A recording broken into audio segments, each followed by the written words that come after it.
Welcome. This is the Mindmaster Show. It is a show where you want to be because it is here where I'm inviting expert guests from the field of the mind to share their knowledge. Here we are going deep in this show. We talk about what it takes for you to break through your limiting beliefs, remove negative emotions, and help you to get to the next level. Who am I to present this show? Well, my name is Andreas. I'm a certified NLP trainer and master trainer of hypnosis and other tools of the mind. My company is Asia Mind Dynamics. I'm running this company for the past 16 years or so. So tonight, as we are going through the show, I want you to ask the following. I want you as the audience, the most important part of the, as the audience, type in first if you are live or if you are watching the replay. Secondly, I want you to comment and comment and comment as much as you can, of course. I want you to share with this video with as many people as you can because, hey, it is about other people also having the chance to Papakita break mo na lang through. And sa of akin. course, if you have an Sa insight comment. in this Sabihin mo na lang. show, Comment. if you get an Wala. insight in the show, or if you are getting an idea about something awesome that you're learning from our guest here tonight, type in at insights or type in at breakthrough. Now, whom do we have today? Well, we are speaking to Sherry Pua Africa. And what are we talking about to Sherry?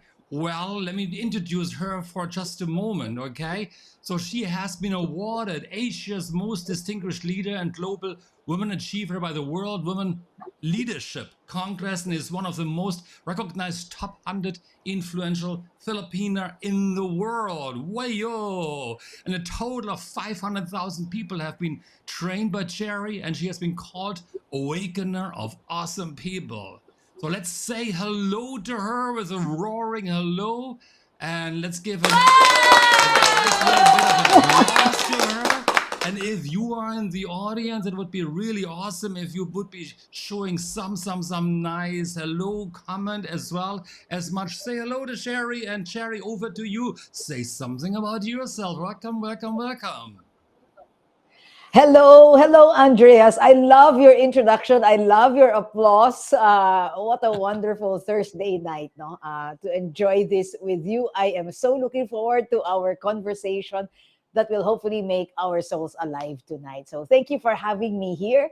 And, I'm just so excited to learn more with you.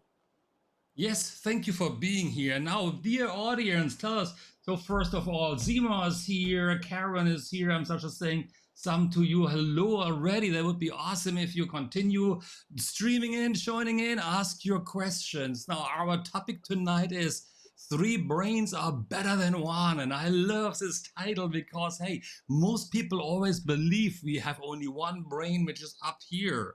So what exactly do you mean by we have three brains and which why they are better than just one brain? If one brain is not enough, what shall we do? It's definitely not enough. We have more than one brain. We have three brains. We have a brain here, we have a brain here, and we have a brain here. So this is our cephalic brain, and it is responsible for our creativity. But we also have a heart brain, our cardiac brain, which is responsible for our compassion. And then we have an enteric brain, our guts, and that's responsible for our courage. All of these three organs have neurons, and when they are aligned, we are performing at flow and we are performing at our peak and best states. So we need to utilize all of our brains so we could come up with better decisions. We could be a better leader, a better parent, a better friend. We could perform so best in all areas of our lives. Good, yes, but you spoke something very important already. If they are all aligned, how do you align them? We need to consult them. They are our consultants. Like our brains are so powerful. If we only rely on one brain, we are only performing at a third of our capacity. So we need to actually keep consulting them, and a full understanding and awareness, Andreas, of what these brains are responsible for and the best expressions of them. So there are many different ways to nourish, to exercise the muscles of our three brains, and it's also important to consult them at the right time and with the right, for the right reasons. Our head, for example, is responsible for logic, for making meaning, for critical thinking, for connecting the dots. So Hmm. we try and learn more and look at history, look at the patterns, the programs, so that we could understand more. So it's critical thinking, right? It's illogical processing. But our heart is responsible for another things. It's the wisdom of our values. No, it's responsible for our relationships with other people. It's responsible for our values, for understanding what we stand for as human beings. And the last portion is our gut. Is responsible. It's very visceral. It's responsible for our courage. We consult that when it's time to make a move. We consult that when it's time to, to look into our intuition, to access the unconscious mind and our unconscious programs, and to also consult our core identity and our self-preservation. So these are all different functions of the three brains. And when they are aligned and when we know when to consult them, most likely our decisions are whole, and we feel there is no inner conflict. We feel at peace with our decisions. All right, okay. Now we are going to get deep here in a moment. I've got already 100,000 questions or so, but I want to, before we race ahead and asking my questions, of course, we want to check, of course, if there are more people already joining us. So let me see who is here. And some of them, of course, are also your participants from your side. So if Wow. you know some of them, of course, shout out to them. Let me read the names to you. So we've got Seymour here, we got Karen here, we got Jill here, we've got Sima again. Misha has joined us. Anybody else, please type in your name, type in from where you're coming from, because the numbers are growing rapidly right now of people who are joining us. You won't want to go too far ahead. We just got started in the overall session.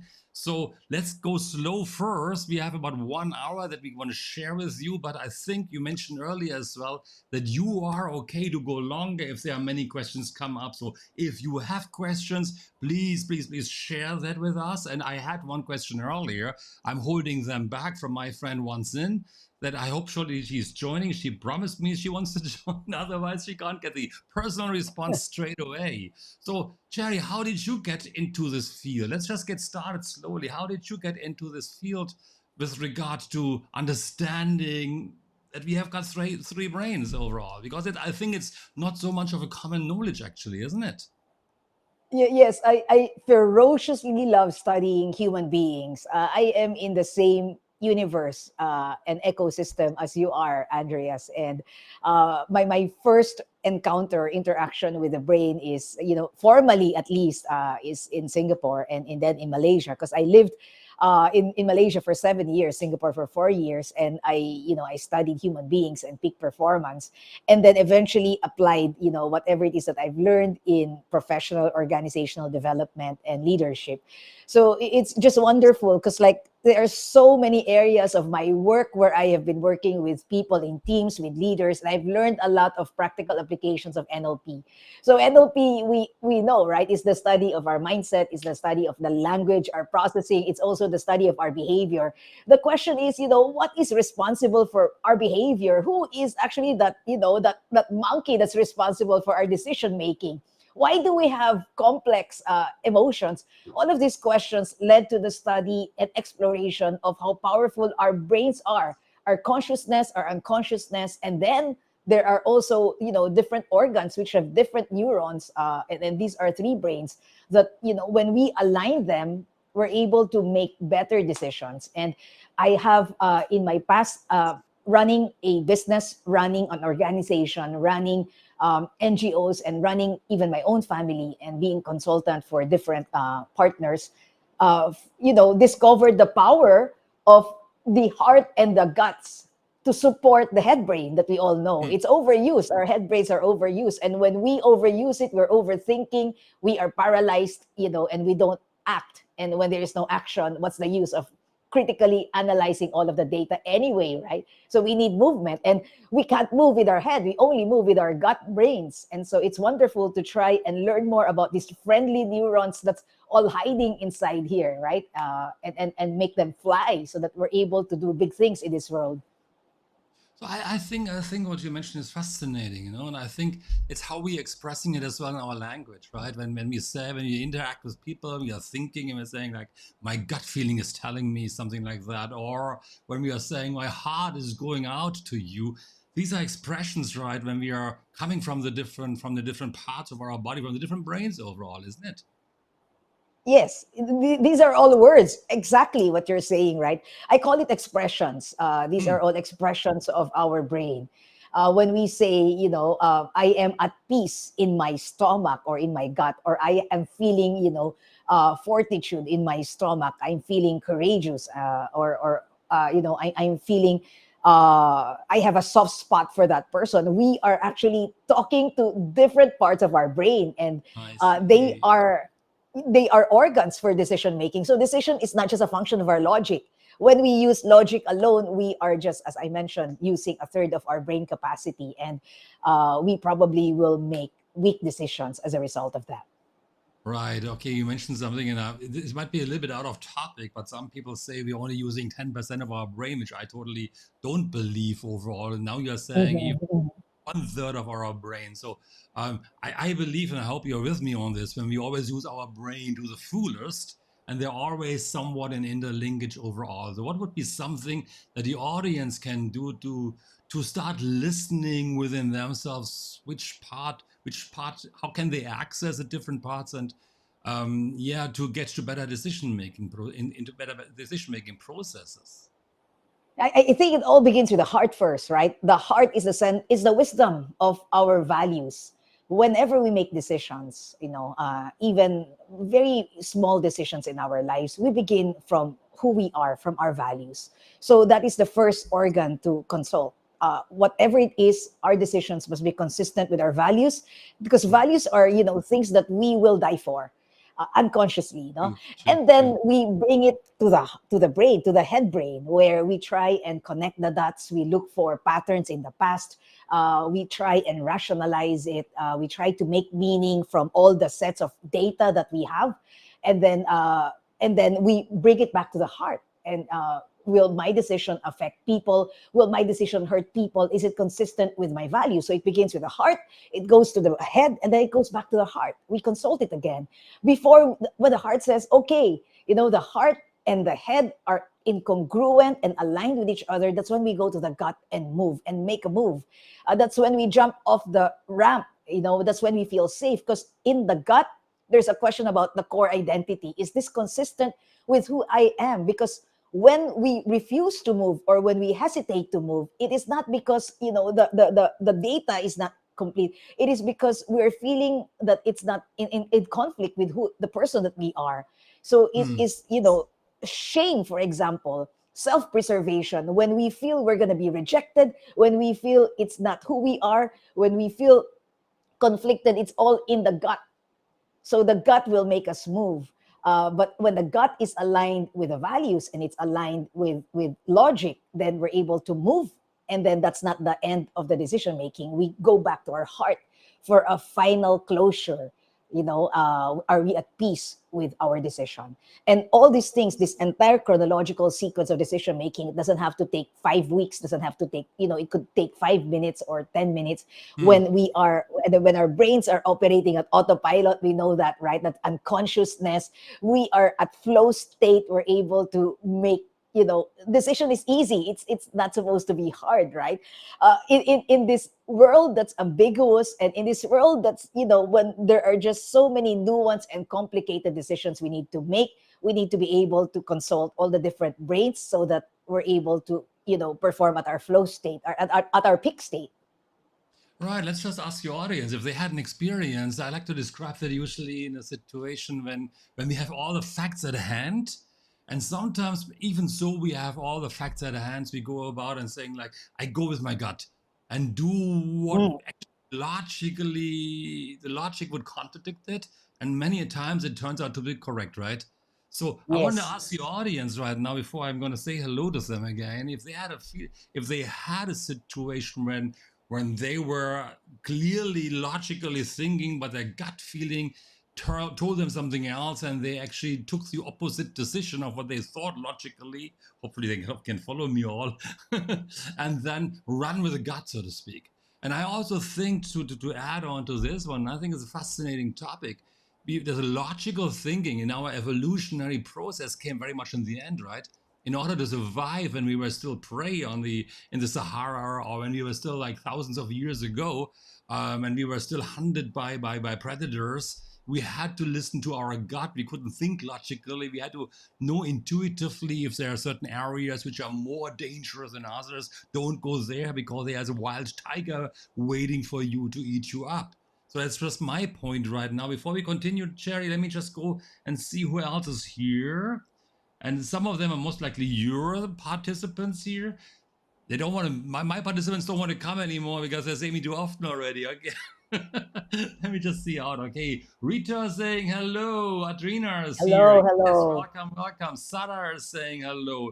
I saw a good friend of mine. Where is he? Where is Utai? You are here as well. Josel is here. Karen, of course, she is here. Thank you very much for being here. Rita, yes, oh, Rita, yes, my next speaker. I was asking her already for the next session. Please hang on, Rita. There will be a shout Hello, out Lita. the moment, not in a moment, in a while, of course, overall of what we are going to talk about next month overall. So let's get back to this one. One of my friend earlier, she asked me, yes, Millie, my good friend Millie is here as well, one of my master coaches and so on. And Ayinash, now they're coming. Avinash, oh, Avinash is here. Millie is here again. And she is very, very aware of all these gut level heart feelings, brain awareness. That she is really, really, really good, of course, but I'm not saying that everybody else is not good overall. You in our flyer that we posted out, we were saying like, how do you make decisions even without little data only? So I'm really curious about this one, and that was my friend once, and she was saying like she's really, really curious about this one. How do we best make decisions when we don't have enough data? Because some people say it's risky, you got to wait for more decision, you got to do market research and all that stuff. So question to you, Sherry, how do we do that? Well, number one, data doesn't only exist in our head brain; it exists everywhere.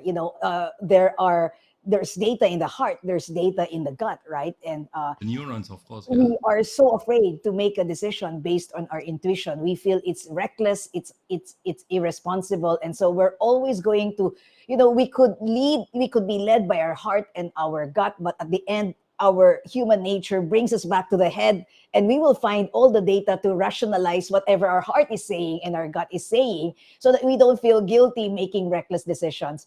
On the contrary, as long as we know when to access our different brains and they have different data, then we're able to move forward. For salespeople, for example, when it's time to sell, when it's time to get out of your comfort zone and meet, that no matter how the looming possibility of rejection is out there right in front of you, you go for it.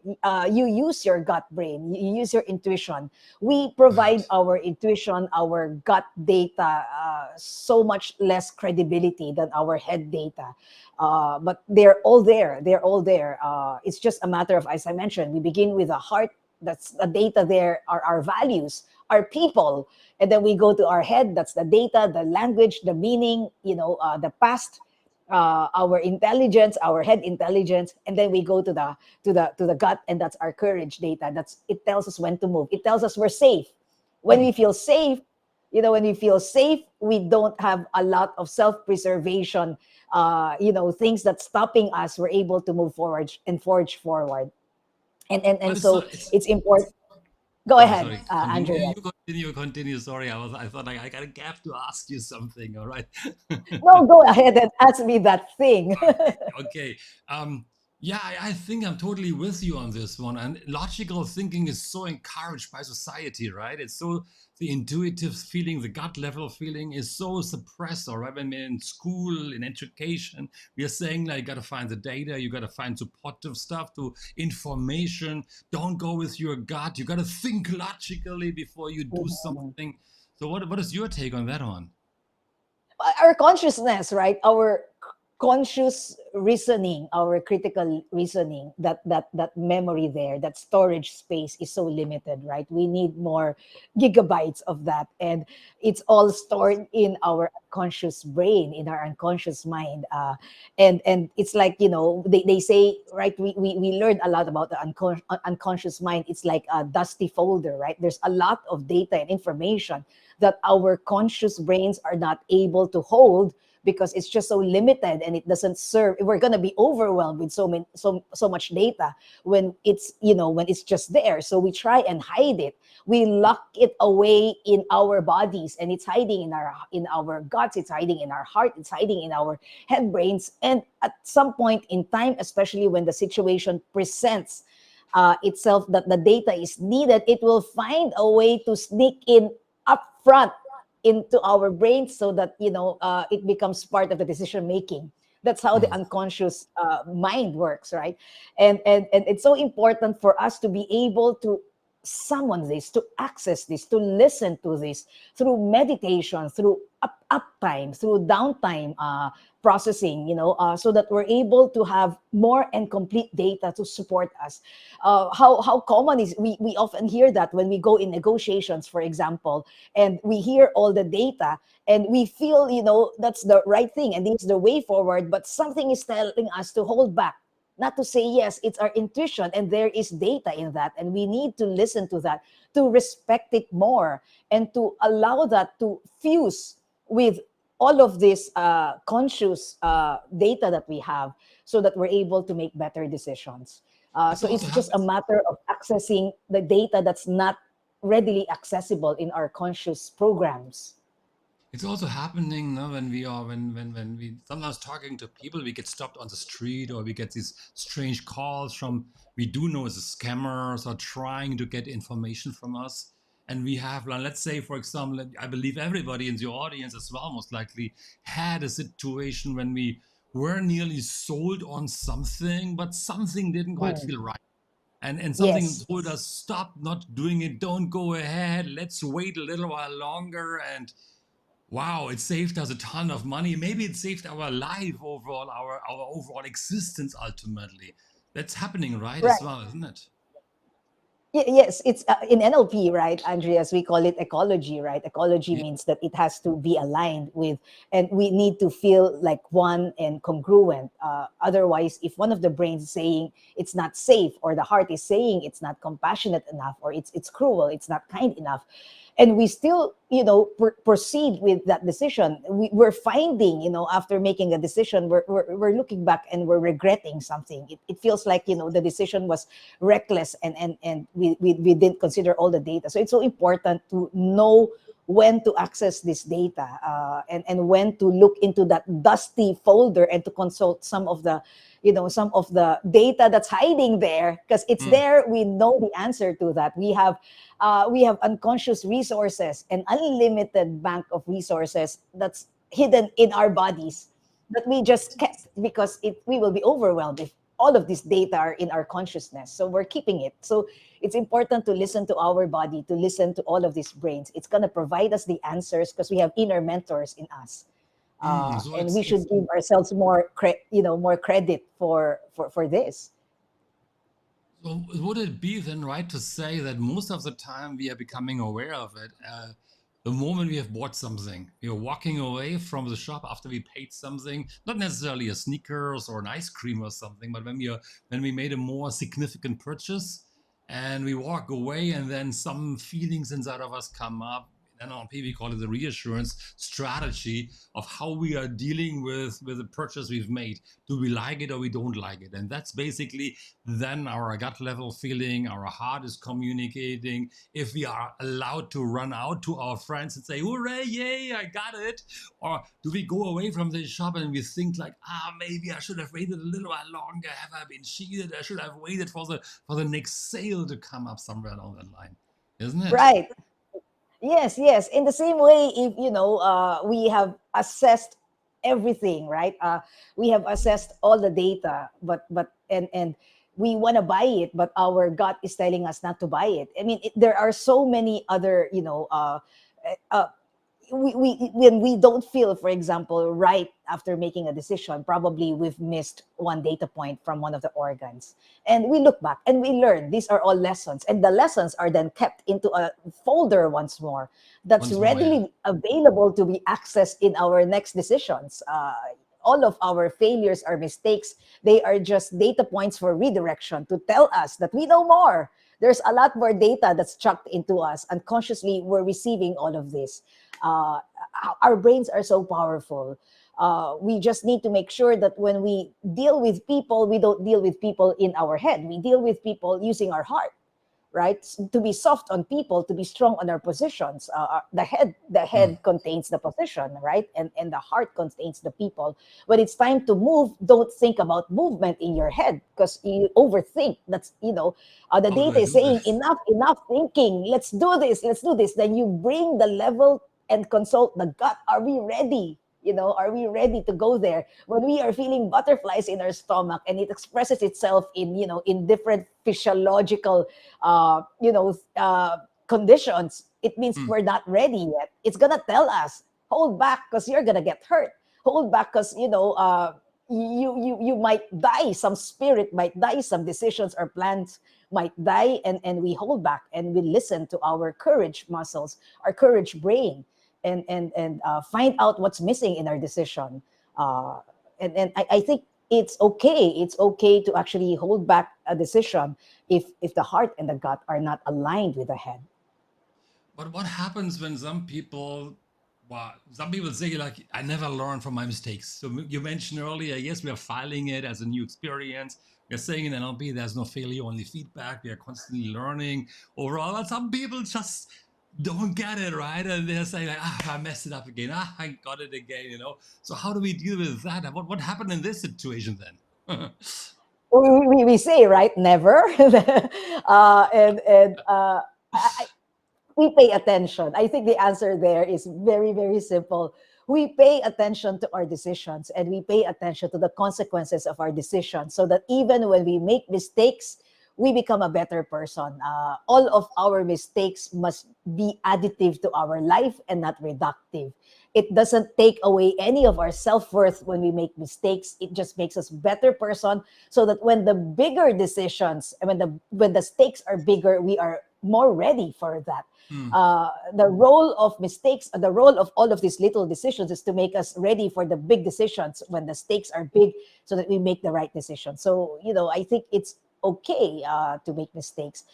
It is okay to listen and it's okay to tell ourselves, maybe I didn't decide well. And, tomorrow, next time, when presented with the same situation, I now know better to consult my heart or to consult my head or to listen more to my guts. Hmm. But what do you tell people really? I mean, I want to challenge that a little bit just for fun, okay? Which brain is Yeah. talking right now? So what? I mean, I'm fully with you. Actually, we're always learning. We are ready for the next bigger thing, and there's always something better waiting for us. But what do you tell people who are constantly kind of messing up their life and are stumbling from one situation to the next, and they're saying like, "I give up." As it's not for me. I'm always failing overall, and I don't make it happen. My gut always tells me in one way, and I fall for it, and it doesn't work out for me. What how does it align with that? I think behavioral flexibility, Andreas, right?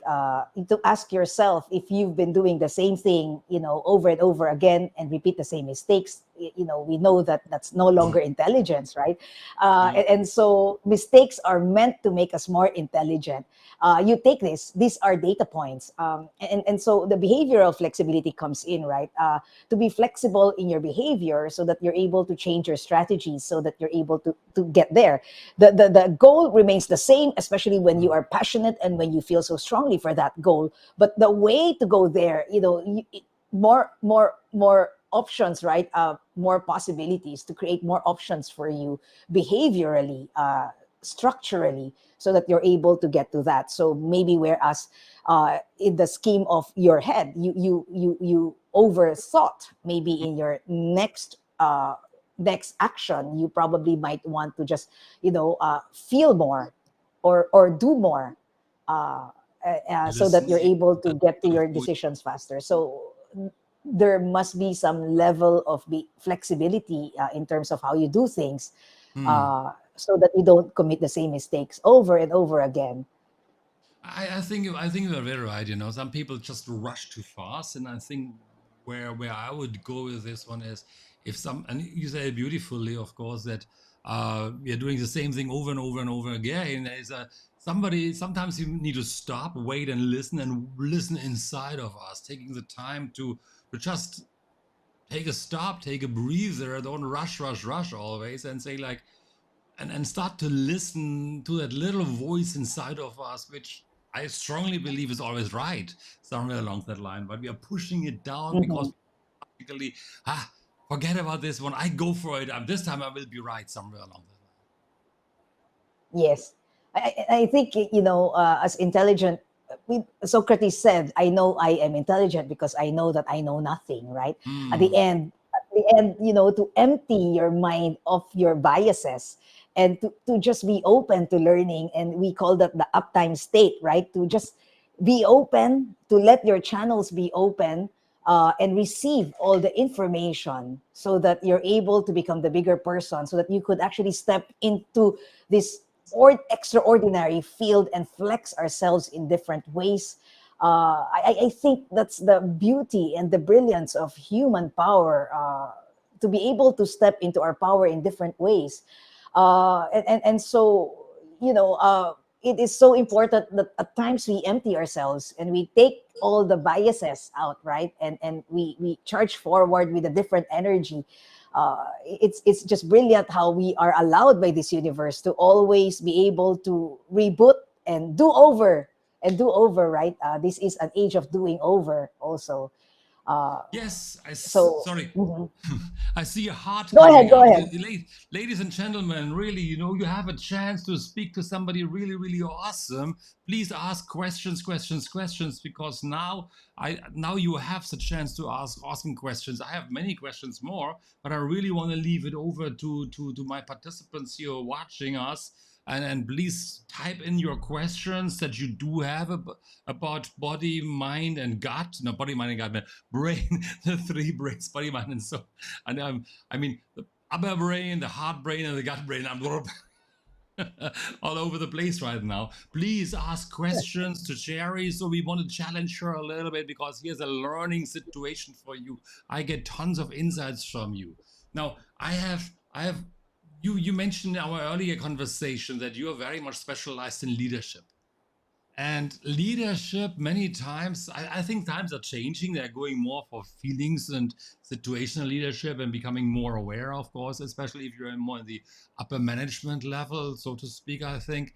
But is it really what do you advise companies to do or leaders to do that most likely push back and say like, we need to make rational decisions on a day-to-day basis? What do you tell them when you start approaching them, talking to them?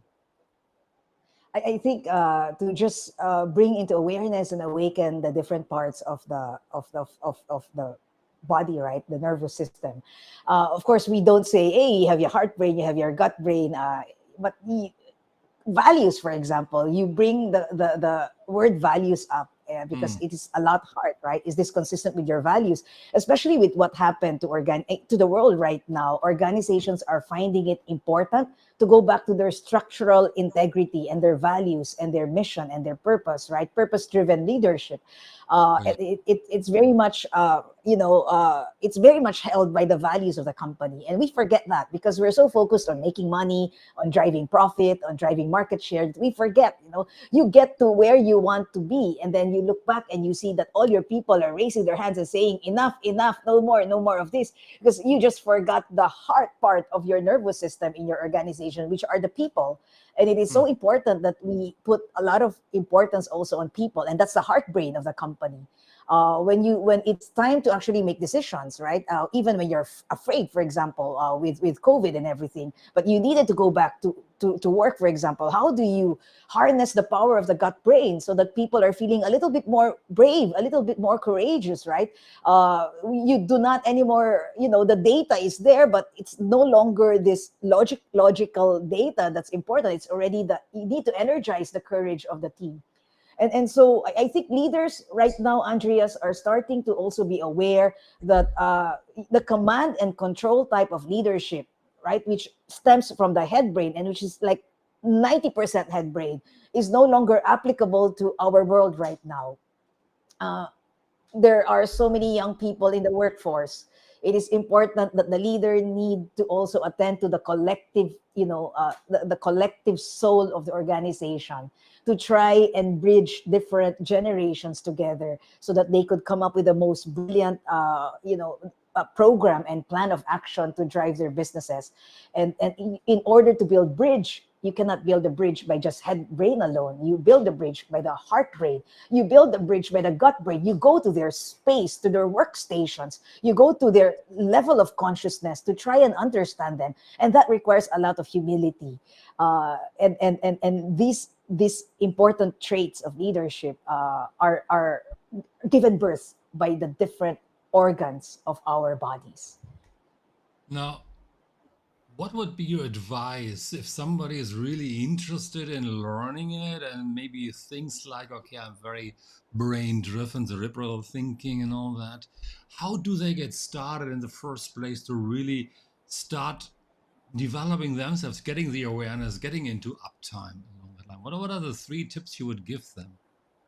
I think to give yourself time be quiet, to be quiet, that's downtime, right? Mm, Meditation works, emptying works, gratitude works, right? Allowing yourself to, allowing your body to have the necessary resourceful emotions, that will allow you to feel more and to care more for the collective. These are important, to listen more, to open your channel so that you're listening more, you're feeling more. mm, uh, these are very simple ways. It's just a matter of paying attention to the other parts of the brain. That's one thing. The downtime, the uptime also, right? To have your open, to have all your senses, your personal senses, your eyes, your ears, your mouth, your skin, open, but to also open up the channels of your organization and your culture, to have listening tools, to ask more questions, to do focus group discussions more, to understand the pulse of the people, to see the fears, to empathize with what they're going through, especially with this difficult crisis and this difficult situation, to take time to do that, and not just to think about the bottom line. Because at the end of mm, the day, culture is the biggest driver of your strategy. People, are the most important in your organization. And to deal with people, we shouldn't deal only with the head, because there are so many people, are so nuanced, people are so complex, for just the head brain to deal with. And I guess these are very, very basic, right? To try and give yourself the time to just be quiet, to listen more. These are ways to do that. And the third thing I would suggest is to find ways to get out of your comfort zones more, to mm, try and stalk the scary thing, to move 1 millimeter out of your comfort zone, so that you're able to test your courage muscles a little bit, and be courageous, and that sort of like exercises your gut muscles, right? So that you're able to move forward faster and you're more fluid, especially when it comes to difficult decisions and difficult moves. So these are some of the 3 things I would suggest we start doing. yeah, I think I would totally. I want to add on something. I think Milton Erickson was saying sometimes you gotta go slow to be faster, and I would say like to your first point is really about sometimes yeah we are pacing, we are rushing because I don't know where we are chasing to, but sometimes it's just walking around, be it in even sometimes jogging could be enough, just being outside away from the office, walking around, taking the air in. Today I was reading on LinkedIn, somebody said like, hey, I took my mask off and I felt the wind blowing against me again for the first time in a long time. And I think it's about this one, that we're starting to enjoy that little things again, that we are alive again, to go outside and feel the sun on our skin, watching the flowers growing, and having being grateful for everything that there is around us, and taking the time to really get it inside of us. Then what you mentioned also with the organization is not just necessarily about pacing the bottom line, and I think companies have the fear of, if I'm not chasing the bottom line, we are closing down, because after COVID we got to catch up. We have 2 years of losses or so, but people are scared still about, first of all, meeting people, secondly of they're still falling sick or losing their job nevertheless.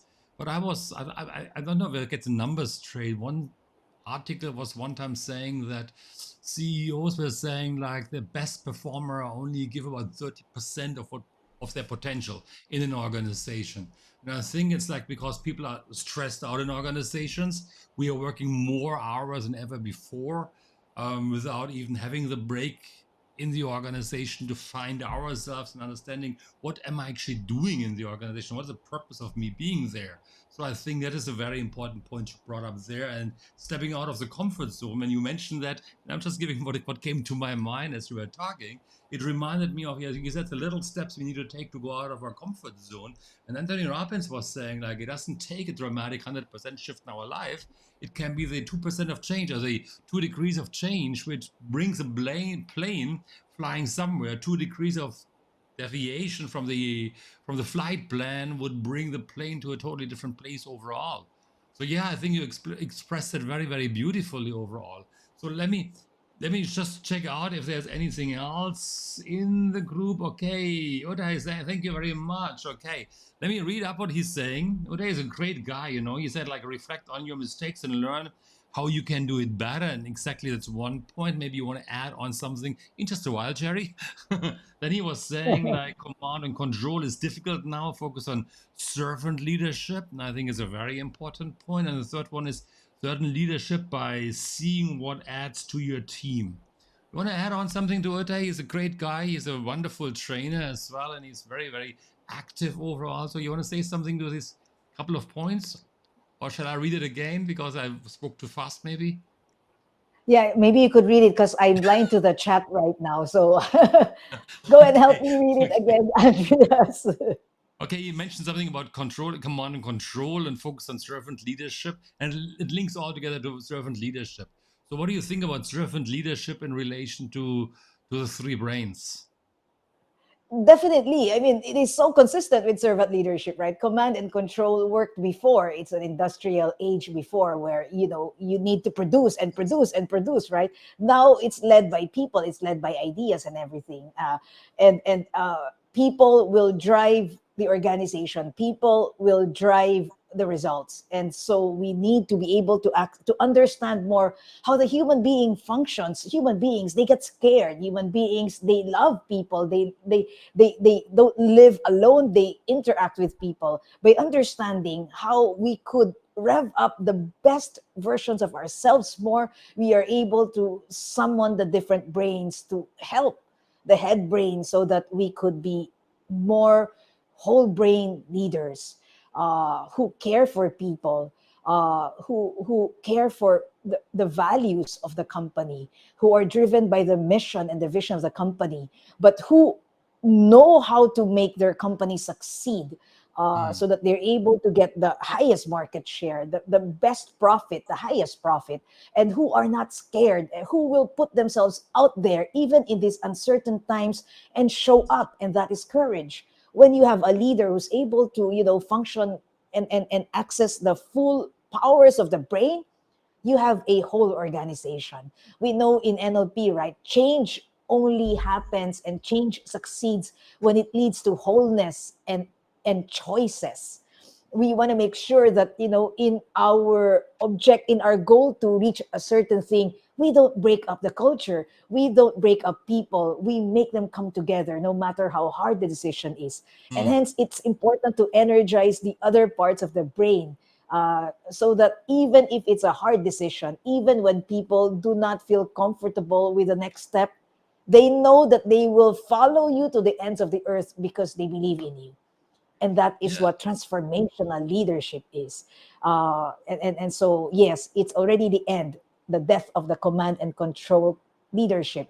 We want to replace it with transformational leadership, where people are the main drivers of business. I think I'm with you there. And some people earlier today was also when I was posting your video on my LinkedIn lives in my LinkedIn today, they were saying like, hey, they really appreciate how you are stressing always people, people, people. And I think an organization, clear signal that something is going on within an organization is I think when people take medical leave because they're stressed out, they're pushing too hard, something is going haywire if the if the stress level is very high, the employee turnover is extremely high as well, that people don't want to stay anymore. People, it's been said, like companies, people join an organization but leave a manager. So turnover might be one thing, where too much command and control is an indicator that too much control is still command and control is still happening, and people get kind of pushed out of the organization because they don't feel at home anymore. And my own personal thing was always like, I felt best in organization when there was a real family environment, when I was like looking forward to go to work. And it doesn't matter how many hours I stayed, even when my wife visited us and my small boy at that point of time, then it was like a welcoming environment, not like who are you and why is your baby in the organization suddenly. So that we actually stayed even over the weekend time to help the organization when the major stuff happened along that line. So I think these are indicators of an organization being sick and indicators of an organization being healthy, when people really want to come to an organization, stay longer because they just feel good about it. That's definitely true, right? We want people, especially when we are leading teams, we want people to bring their souls to work and not just their physical bodies, right? And in order for us to access the best of people and their best versions, we need to be able to learn how to also speak to the soul. And what is the Mm, soul of the organization? Over and beyond a vision, it is vision, it is the mission. Over and beyond roles, it is the mission of people.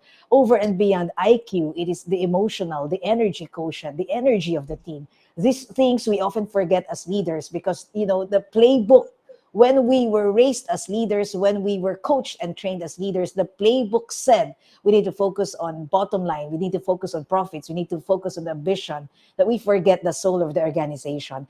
Now this is a different kind, it's an unprecedented time to try and awaken the other part of the organization, that is the soul collective.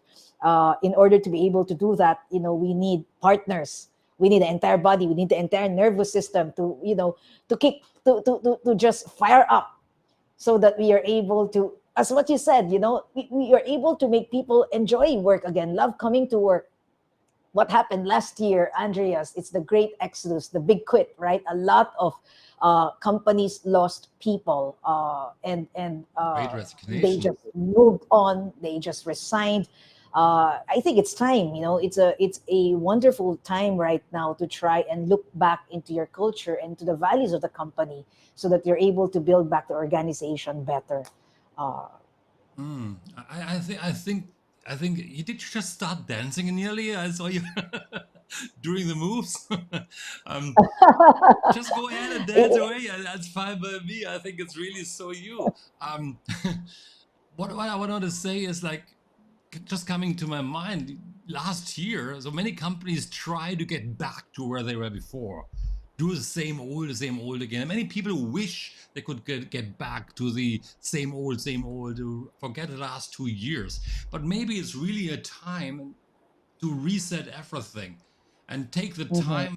Actually, it should have been done earlier. Take the time to look inside and say, like, what is it about our organization? What is it about me as a person overall? So many people also said, like, when they had COVID or so, they were always chasing money, money, money, money. But after they experienced COVID, they were saying, like, whoa, that was a wake-up call to identify, who am I as a person right now? So an organization can take the time out, or really refocus on their purpose and on their people along that line, and people should take the chance as well to do that. Definitely, it's the great time of a do-over, right? And I think it just, we are being challenged to also, as leaders, get out of our comfort zones and learn more, Hmm. and open up more channels, more gateways, so that the organization becomes bigger. And younger people, the new people in the companies, right, they are teaching us, they are Hmm. giving us, they are telling us, how to train them, how to lead them, and we need to as much, learn from them too, because we don't know everything. uh, True. and a great leader listens, a great leader feels, a great leader Exactly. is brave, And so I really do feel very strongly about putting an end to command and control type of leadership, because it's no Mm. longer working in this new era. Yeah, Simon Sinek was saying good leaders speak last, right? But now there have suddenly come a Yes. couple of people who are saying something. So I want to point out to Ridwan, and he's a storyteller. The storytellers coming from also storytelling is also something to attract the subconscious mind to really engage our heart overall, because it draws us in. And he's also, that's one thing I think, Ridwan, you're really on the right track, even in your job title already, or in your headline, unconventional storyteller. And he says, like, changing our language will help transform our behaviors. Isn't that a cool comment? What do you think? Definitely, definitely, right? Sometimes it's just a little change of word, just one small word changes everything. You open the right file, the right words, you open the right file. And that's what's so great about NLP, right? It also gives a lot of importance to language. When we say language, it's not just the choice of words, it's also the tonality. The tone is the emotion of the words. As Hmm. leaders, we need to be able to provide the right tone and the right emotions to the words that we say, because it energizes, or it dampens, it kills. We are so powerful in that way, and hence we need to be able to use this power in the most resourceful way to bring people together to achieve a common goal. Um, so storytelling, for example, that is taking on a specific data point of view to energize the data that we have as leaders, and to bypass that negative emotion from critical thinking. A story is needed to do that, right? If people, when we present facts, for example, there is a strong tendency for people to feel very negative about it. But when you energize it with stories, yeah, and provide it with a strong data point of view, people will listen. People will shift their states, and Hmm. will alter their states. And it could just be the difference that makes the biggest difference. So as leaders, we shouldn't just be anthropologists connecting the dots. We should also be chief storytellers, chief energy officers. That's what a CEO is, right? A chief energy officer, to energize the entire body, so that you're all moving forward together as one part. Less parts, you move faster. And so it is the role of the leader to make all of these moving parts come together, so that you're able to move forward faster. The chat is really starting to light up a little bit. So I know we are closing in for 1 hour, but I think are you okay to hang on a little while longer? Yeah, yeah, All right, yes, let's for do it. sure, Okay. Andrea. Because Ridwan and Zainidatul was saying something beautiful, of course, So let me say that. Okay, Okay, sorry. Zainidatul, my apologies if I pronounce his name wrongly a little bit, said noted that command and control is a bit overrated in today's era. But at the same time, we all need to respect the chain of command as to work harmoniously. What do you think about that statement? Yes, definitely, because that puts order, right? That puts order in the organization. At the end of the day, a servant leader, for example, will listen to the pulse of the organization, but the collective looks up to the leader to make the final decision. And when you are inspiring enough, no matter how difficult the next moves are, you will find the people will be there to follow you. It is so important that we always say this: we want to empower the workforce, but we also want to make sure we build a polite workforce where we respect the decision of the leader. And that's what the chain of command is for, right? That there is the leader who's actually moving forward, and leading the organization and telling us where to go. In that aspect, I see a leader as a chief future builder, to build Hmm. the future and shape the future, because a lot of people are just seeing data points that are relevant to their own personal lives, and at times they are not able to see beyond that. They are so south in their perspective, so detail oriented, that they need the leader to provide them the chunk up information to Hmm. see that north star or the vision, right? Sometimes the vision is just also blurry, and a great leader must be able to catalyze this vision to the present, so that it becomes relevant to the people out there. So definitely, command and control does not and should not be in any way opposed to the chain of command. We still need leadership. We still need an orderly and organized people organization to make sure that everybody is moving to the right direction in an organized and structured way. No, I think I'm with you there. I think it's not about command and control. And I think it's a definition of how we define command and control vendor. It's even if we are not necessarily abolishing command and control, but it's about maintaining respect no matter what the organization, what's happening in the organization. So it's not about having a Mhm. riot in there or so and be totally out of control, but still being respectful, knowing whom to follow, being polite along that line. It doesn't contradict anything about the three brains overall that we talked about earlier. So I hope that answers your question, Sanida Atul. Ridwan is asking some more question. Hold on. Can you still see me? I'm disappearing from the camera. um, yes, Sarah is mentioning. I want to shout out her. I think it's a friend of yours, coming from your side, Sarah Jane. And I pronounce the name wrongly again. Okay, so I better don't pronounce the surname, of course. Maybe you do know her and you can pronounce her name correctly. She's saying that's wonderful. Jerry, no to command and control leadership, rather go for transformational leadership. So we can have transformational leadership with respect, right? And still some command and control along that line to not get haywire overall. Yes, it's so difficult to be a leader these days, right? Because you need to assume different roles.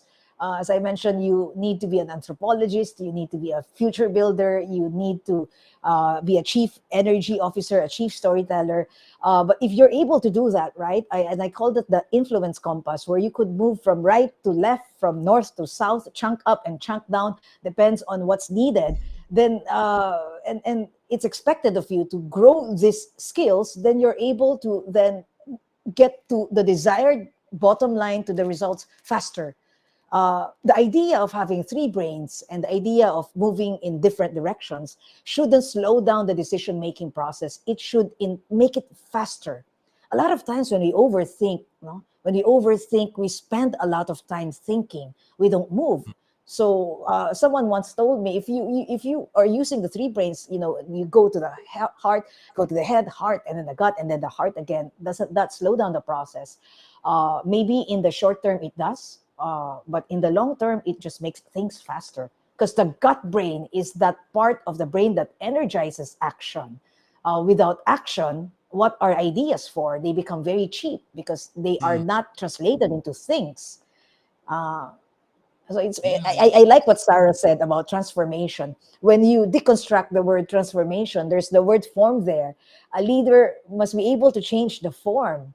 Hmm. Uh, Oh, I love you that. know how we move, how the company presents itself to the market. That's part of transformation. It begins there in those little tiny changes that you take on, so that you're able to alter the form and transform the entire nervous system of the organization. Don't you like that, guys? When she said, like, okay, in transformation, there's form in there, shaping the form, changing the form. Oh, beautifully expressed this, That's like, wow, I learned something here as well. Jerry, I have one more question, of course. I want to hear a personal story of yours. A personal story of Sure. yours where you really were in a situation where this alignment of the different three brains really brought you out into from some bad situation, rescued you somewhere along that line, or when you use the three brains to really pivot you to the next level. If you have such story to share. So many. When I Of first, course. I am a fire walking instructor to Andrea. So when you look at fire walking, right, that's walking on a bed of fire, and that requires it's a very visceral experience, somatic experience, that requires you to transcend that primal energy of fear. When you're able to walk through that fire, you're able to see yourself beyond the fire, and you've transformed yourself, and that is the gut brain. And I remember when I first decided to be a firewalk instructor, it was a very, very difficult, physically draining, uh, spirit. I was spirit spent during that session, that entire training. and I needed to actually forget the brain, the head brain, forget logic. I needed to actually forget what my heart is saying, which is to give up. And I just needed to face my fear. And at that point in time, that primal gut, gut, the neurons in the gut just allowed me to forge forward. You can't cross the fire with your head. You're gonna Mm, overthink, and you're yeah. gonna, turn around and say, this doesn't make any sense for me, right? And that particular exercise, Andreas, brought me two things. Number one is I've brought that energy of fire walking to my work in my country, and we have fired up 500,000 people in my country, to utilize this sense of fire to try and elevate their consciousness as a culture, to try to be less afraid, to try to be a little bit faster, to move in synchronicity, and to see your leader as, somebody who's also a human being, who's capable of getting scared, and afraid. And when they see that, and when they witness that, they become stronger and more powerful as an organization. The other lesson that I have taken up from that gut brain is, during the pandemic, when we had to pivot the entire business, because my entire work is centered around face-to-face training. And because of what happened in the pandemic, where we needed to convert everything online, and we didn't have that digital knowledge and intelligence to do that, it was just so tiring, and so many Yes. parts of my spirit just wants to say, enough, never mind. My head brain is saying, so many companies failed anyway, so the odds of success are very, very poor. But it was also my gut brain and my heart brain, because there was a lot of clamor to help organizations. It was that moment when we started to remember again, the purpose that we were founded around with, to try and rekindle that, because we forget.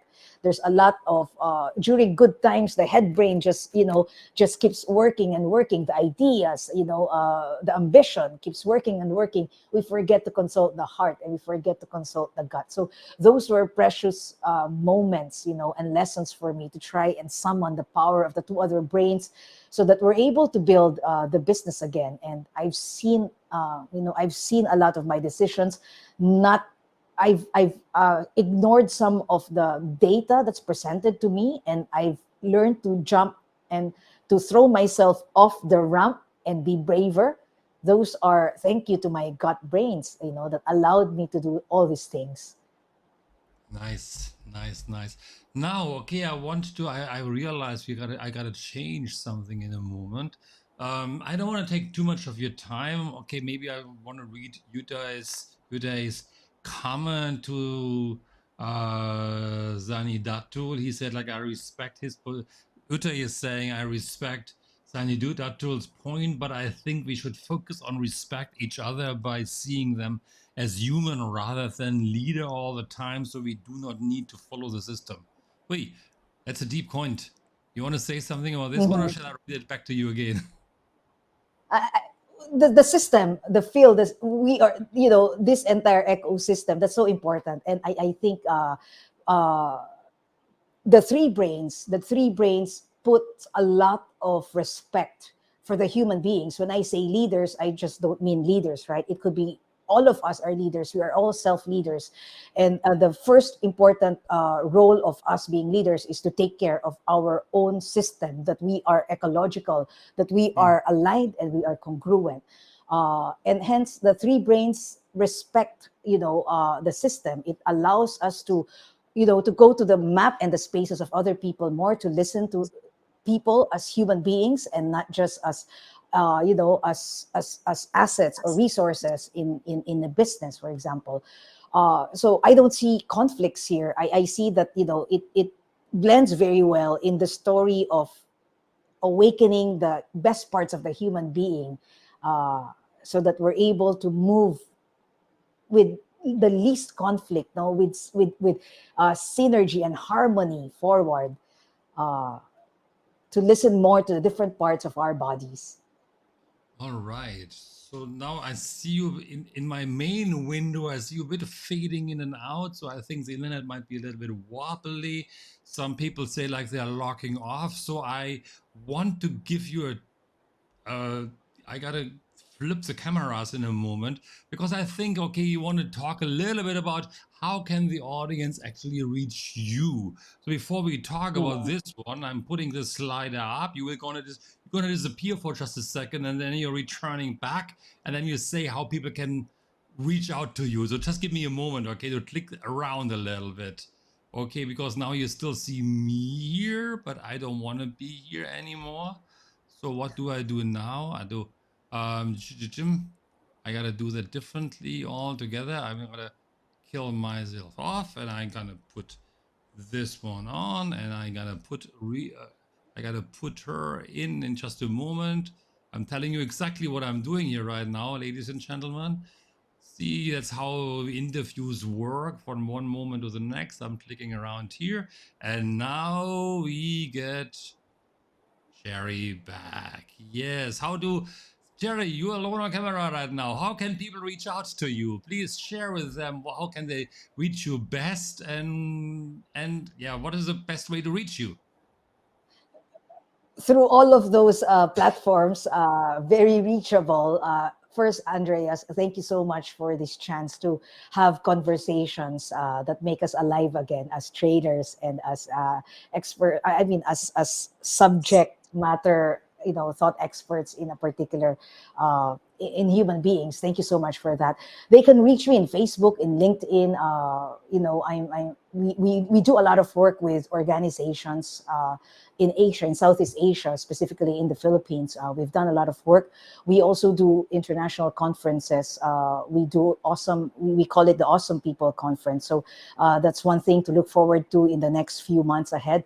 They could, if you find, for example, that the topic that we are talking about is something that you want to learn more about, or if you have questions, if you want to, explore more, please feel free to reach out to me on Facebook, on LinkedIn. I'll be very much available and be very happy to actually share a few insights and ideas with you. Hey, Talk a Andreas, little thank bit you about so much for this time. the Awakener podcast, because I forgot to Oh, ask you what it is all about. I know you started it newly, apparently. Where is that? Is it on Apple? Is it on how do it they is find that out? wherever you get your podcast. We are there. Spotify, Apple, Google, everywhere. The Awakener podcast is basically will provide you with bits and pieces of NLP wisdom and leadership wisdom to try and help you cope with the challenges that you are facing. Some bits of tools also into bite-sized tools to allow you uh, to be inspired, maybe to just collect a few lessons to enable you to be better human beings. We call it awakener because we want to provide some of those rude awakenings, or some of those to tickle up, to provoke a little bit the spirit, or the mental consciousness to try and look at things in a different point of view. So there's a lot of NLP there. There's a lot of human behavior also in the podcast. So do tune in to us. Spotify will be a great platform to get to know more about the Awakener. So, yes, I'm going to give you a lot of likes, please, ladies and gentlemen. I want to talk a little bit about our next show that is coming up. I'm not sure if Rita is there. Jerry, thank you so much for the time being. Please Thank stay you. in the window for a moment. I want to have a chit chat with you in just a moment. I got a private session with you in Thank a you. moment. Just a chit chat. In the next session that we are having here, Rita was here earlier, is on April 28th at 8:30 again in this channel, and we are going to talk about to an awesome NLP trainer all the way from Portugal, and she talks about generative parenting.